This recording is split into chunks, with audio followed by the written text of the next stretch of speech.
ಅಲ್ಲ ಸರ್, ಈ sugar diabetes ಬಂದವರು ಸಾಯೋ ತನಕ ಔಷಧಿ ತಗೋಬೇಕು ಅಂತಾರಲ್ಲ, ಅದಕ್ಕೆ ಪರಿಹಾರನೇ ಇಲ್ವಾ? ತಗೊಳ್ಳೇಬೇಕಾ? ಮೇಡಮ್, ವ್ಯಾಯಾಮ ಕ್ಷುದ್ಧಿತಸ್ಯಂ ನಿತ್ಯಂ ಮಧುಮೇಹ ವಿನಾಶನಂ ಅಂತ ಹೇಳ್ತೀವಿ ನಾವು. ಅಂದರೆ ಯಾವತ್ತಾದರೂ ನಾವು ಕರೆಕ್ಟಾಗಿ ವ್ಯಾಯಾಮ ಮಾಡೋಕ್ಕೆ ಸ್ಟಾರ್ಟ್ ಮಾಡಿದ್ವಿ ಅಂತಂದರೆ, ಕನ್ಸಿಸ್ಟೆನ್ಸಿ ನಾವು ವ್ಯಾಯಾಮ ಮಾಡ್ತಾ ಇದ್ದೀವಿ ಅಂತಂದರೆ, ಅಥವಾ ಊಟದ ಪದ್ಧತಿಯಲ್ಲಿ ಏನೂ ಚೇಂಜಸ್ ಆಗ್ತಾ ಇಲ್ಲ ಅಂತಂದರೆ ಆ ಮನುಷ್ಯನಿಗೆ ಮಧುಮೇಹ ಅಂತಕ್ಕಂಥದ್ದು ಬರಲ್ಲ. ಆಮೇಲೆ ಈಗ ಶುಗರ್ ಅಂತಾರಲ್ಲ, ಈಗ ಯಾವತ್ತೋ ಒಂದಿನ ಜಾಸ್ತಿ ಆದ ತಕ್ಷಣವೇ ಹೋಗಿ ಇಂಗ್ಲೀಷ್ ಮೆಡಿಸಿನ್ಸ್ ತೊಗೊಳಕ್ಕೆ ಸ್ಟಾರ್ಟ್ ಮಾಡಿಬಿಡ್ತಾರೆ, ಸಾಯೋ ತನಕ ತೊಗೋಬೇಕಂತಾರಲ್ಲ, ಆ ಥರ ಇರಲ್ಲ ಮೇಡಮ್. ನಮ್ಮ ಬಾಲ್ಯಾವಸ್ಥೆಯಲ್ಲಿ ತುಂಬ ಸತಿ ಶುಗರ್ ಹೆಚ್ಚು ಕಮ್ಮಿ ಆಗಿರುತ್ತೆ. ಓಕೆ, ಆಮೇಲೆ ಯೌವನಾವಸ್ಥೆಯಲ್ಲೂ ಕೂಡ ಶುಗರ್ ವ್ಯತ್ಯಾಸ ಆಗಿರುತ್ತೆ.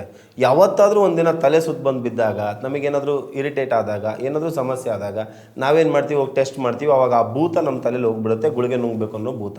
ಸೊ ಅದ್ರ ಬದಲು ನಾವೇನು ಮಾಡಬೇಕು ಅಂತಂದರೆ, ಈ ಒಂದು ಯಾವತ್ತು ಮಿಸ್ಟೇಕ್ ಆಗಿರುತ್ತಲ್ಲ ಅವತ್ತು ಒಂದಿನ ಕಾಮಾಗಿರಬೇಕು, ಗುಳಿಗೆ ನುಂಗಕ್ಕೆ ಸ್ಟಾರ್ಟ್ ಮಾಡಬಾರ್ದು.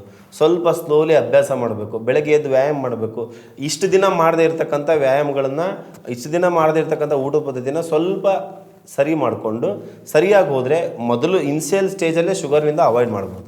ಓಕೆ, ಅಥವಾ ಆಲ್ರೆಡಿ ಬಂದಿರೋರು, ಈಗ ಆಲ್ರೆಡಿ ನನಗೆ ಬಂದಿದೆ ಶುಗರ್ ಬಂದು, ನಾನು ಆಲ್ರೆಡಿ ಈಗ ಮಾತ್ರೆ ತೊಗೊಳ್ತಾ ಇದ್ದೀನಿ ಅಥವಾ ಇನ್ಸುಲಿನ್ ಇಂಜೆಕ್ಷನ್ ಮಾಡ್ಕೊಳ್ತಾ ಇದ್ದೀನಿ ಅಂತ ಅನ್ನೋರು ಸ್ಲೋಲಿ ಅದನ್ನು ಸ್ಟಾಪ್ ಮಾಡ್ಬೋದು ಆರಾಮಾಗಿ. ನಮ್ಮ ಔಷಧಿಗಳಿದ್ದಾವೆ, ಡಯಾಬಿಟಿಕ್ ರಿವರ್ಸಲ್ ಕಿಟ್ ಅಂತ ಬರುತ್ತೆ ನಮ್ಮಲ್ಲಿ.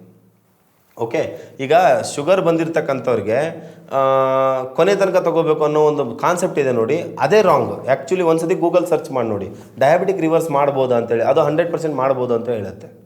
ಓಕೆ, ಒಂದು ವೇಳೆ ಮನುಷ್ಯ ಸುಳ್ಳು ಹೇಳ್ಬೋದು, ಮಷಿನ್ ಅಂತ ಸುಳ್ಳಕ್ಕಾಗಲ್ಲ.